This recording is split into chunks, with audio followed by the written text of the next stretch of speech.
উনি যে মসজিদে নামাজ পড়তে যে জুতো চুরি করে নিয়ে নিয়ে বেচতেন, এই অভ্যাসটা কি এখনো আছে না নাই? আপনার আব্বা যে এই জুতো চুরি করে বেচতেন, এই স্বভাবটা কি এখনো আছে না নাই? এখন যদি কয় না, তাহলে বোঝা গেল আসলেই ব্যস্ত চুরি রে, তবুও জুতো চোর। আর যদি কয় হ্যাঁ, তাহলে এখনো জুতো চোর। এখন উকি যাও হায় রয়েছে, কি কবে কোনো দিক জাতি পারতেছে না, বলেন হ্যাঁ বা না? ডাক্তার কয় কি এই এত ওষুধই কোনো কাজ হয় না, আরে হু বাতে কি হয়? বলার সাথে সাথে হুজুর ডাক্তাররে একটা কৃত্রিম সাজানো নাটক হিসেবে একটা গালি দেছে, কুত্তা কোথাকার, ফার্দার এমন কথা বলবি না। একজন এমবিবিএস ডাক্তাররে একজন মৌলবী যদি কুত্তো কয়, তাহলে কেমন লাগে?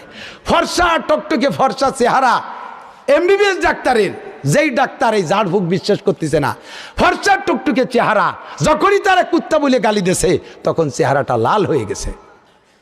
উনি মৌলবী সাহেব ব্যাগে ছিল আয়না বের করে কয়, স্যার দেখেন দিয়ে আপনার চেহারা আগের মতো আছে না পাল্টে গেছে? এই রাগের মধ্যে কি আয়না দেখার বয়স আছে নাকি? তারপরে এক নজর দেখছে, এবার কয় স্যার আমার কুত্তো বলাটা আমি ফিরেই নিলাম, এটা আপনাকে জাস্ট বানাওয়াটি হিসেবে বলেছি, অরিজিনাল আপনি কুত্তা না, আপনি অত্যন্ত ভালো মানুষ, ভালো বিজ্ঞ একজন ডাক্তার। একগাদি প্রশংসা করে আবার জায়গায় নিয়ে আসছে। এবার কয় স্যার দেখেন দিই, ওই কিছুক্ষণ আগে যেমন দেখছিলেন পাল্টে গেছে না না গেছে? তাও তো পাল্টে আগের মতো সাদা হয়ে গেছে। কয় স্যার কুত্তা শব্দ প্রাণী জগতের ভিতরে সবচাইতে নিকৃষ্টতম প্রাণী শুয়োর, তারপরেই কুত্তা।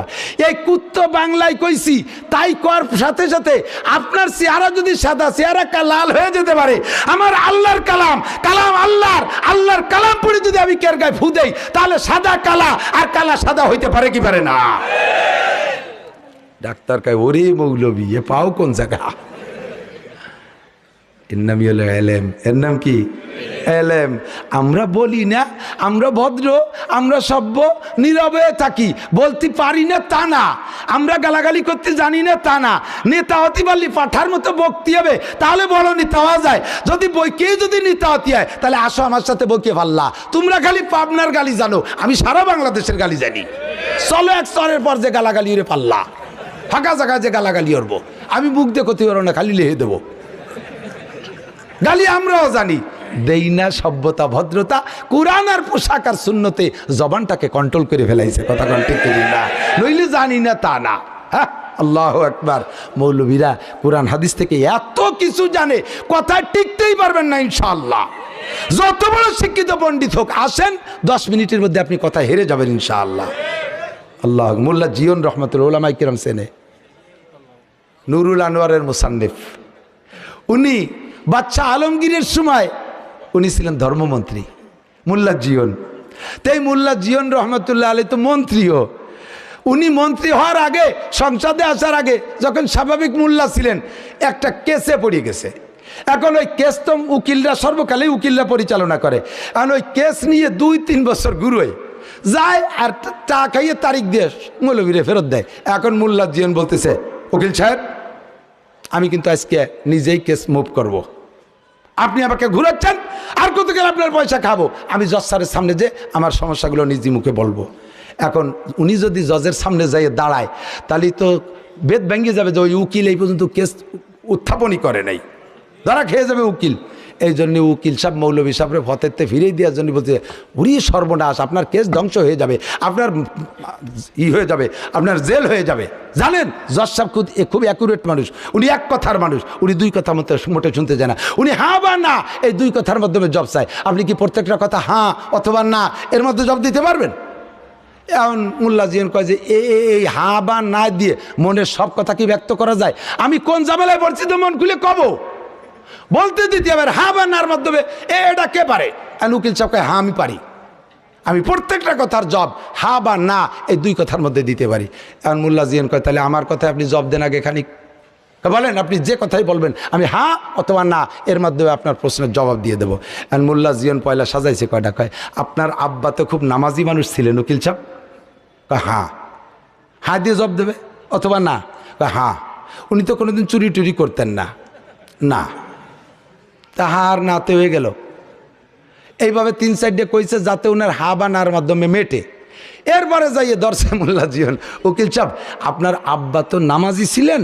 বলে হ্যাঁ। উনি যে মসজিদে নামাজ পড়তে যে জুতো চুরি করে নিয়ে নিয়ে বেচতেন, এই অভ্যাসটা কি এখনো আছে না নাই? আপনার আব্বা যে এই জুতো চুরি করে বেচতেন, এই স্বভাবটা কি এখনো আছে না নাই? এখন যদি কেন না, তাহলে বোঝা গেল আসলেই ব্যস্ত চুরি এরিয়া, তবুও জুতো চোর। আর যদি কয় হ্যাঁ, তাহলে এখনো জুতো চোর। এখন কি যাও আর রয়েছে, কি কবে কোনো দিক জাতি পারতেছে না, বলেন হ্যাঁ বা না? ফাজলেমি পাইছেন কোন জায়গাতে? কোথায় পাইছেন ফাজলেমি? ধীরে ধীরে ধীরে ধীরে মোল্লা জীবন মন্ত্রী হয়ে গেছে, ধর্মমন্ত্রী। উনি তো লেখক, সবচাইতে উসুলে ফেকার, সবচাইতে দারুণ কিতাব, দামি কিতাব নুরুল আনোয়ার লেখছে মন্ত্রী থাকা অবস্থায়। ওই কিতাব লিখতে লিখতে মাঝে মাঝে অফিসে যাইতে দেরি হয়ে যেত। তো একদিন প্রায় যেদিন দেরি হতো, অন্য অন্য এমপিরা ওনার কারণে কাজে বাধা পাইতো। আর এর আগে আয় মোল্লাকে নিয়ে দেশ হয় না, মোল্লাকে নিয়ে সংসার চলে না, স্যার এই মোল্লারে বাদ দেন। এখন মোল্লারে বাদ দেবে, মোল্লার বাদ থেকে আবার অনেক জ্ঞান পায়। একদিন মোল্লার সাথে সবাই হেরে যায়, তো একদিন বাদশাহ নিজেই মোল্লারে অ্যাটাক করতে গেছে। এই মোল্লা, বলেন তো আমার পুকুরি কয় গিলাস পানি আছে? এখন পাইছে মন্ত্রীরা, আজকে দেখ পানি, মোল্লা পানি না মাইপে টুও গলি মানবো না রে, মাইপেই ভালো লাগবে। কইছে কয় গিলাস পানি আছে? খানিক চিন্তা রে মোল্লা বলি ফেলছে, স্যার গিলাসের সাইজ বলেন আগে, কয় গিলাস পানি? গিলাসের তো একটা ছোট বড় আছে, বলেন গিলাসের সাইজ কি? বলে বলেন কি? বলে হ্যাঁ, যদি গিলাসটা পুকুরের সমান হয় তাহলে পানি আছে 1 গিলাস, কতক্ষণ? আর যদি গিলাসটা পুকুরের অর্ধেক হয় পানি আছে 2 গিলাস, আর যদি 4 ভাগের 1 ভাগ হয় তাহলে পানি আছে 4 গিলাস। মোল্লা ছাড়াই গেছে। এখন মন্ত্রীরা কয় যে ইয়ে মোল্লার সাথে পারা যাবে না। বাদশাহ আইজও হেরে গেছে। পরের দিন মোল্লারে বিদায় দিয়ে সব মন্ত্রীকে বলছে, আগামী দিন মন্ত্রী মোল্লারে ঠগাবোই ঠগাবো। সিস্টেম কি? তোমরা প্রত্যেকে একটা ডিম নিয়ে আসবা, মুরগির ডিম। মুরগির ডিম আই নিয়ে পাশার নিচে খুব আলগা করে রেখে বসবা, যেন চাপে ভেঙে না যায়। এ খবর যেন মোল্লা জানে না।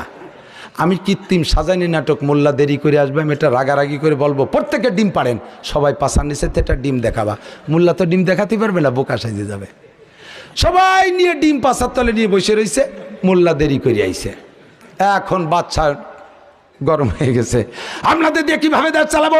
এরকম যদি অফিসে দেরি করেন, খালি মুরগির মতো পিছে টানেন, মুরগির মতো পিছে টানেন। আপনারা ডিম পারেন, সবাই মুরগির মতো ডিম পারেন। ওইলে মন্ত্রীরা কাইতইয়া ভাষার তলেতে ডিম এটা, এই যে সারা সব এমপি মন্ত্রীরা ডিম দেখাইছে, মোল্লার তো ডিম নেই। এখন বাচ্চা বলতে কিভাবে আর আপনার ডিম কো? তা এর মধ্যে মোল্লা ডিম ডাম না দিয়ে কয় কুকু কুক। বলে কিভাবে ডিম দেবে না? কুকুক করলে কাজ হবে না। কয় স্যার এতগুলো মুরগি ডিম পারলো, একটা মোরগ না থাকলে তো ডিম সব ফুটবে না, আমি মোরগ।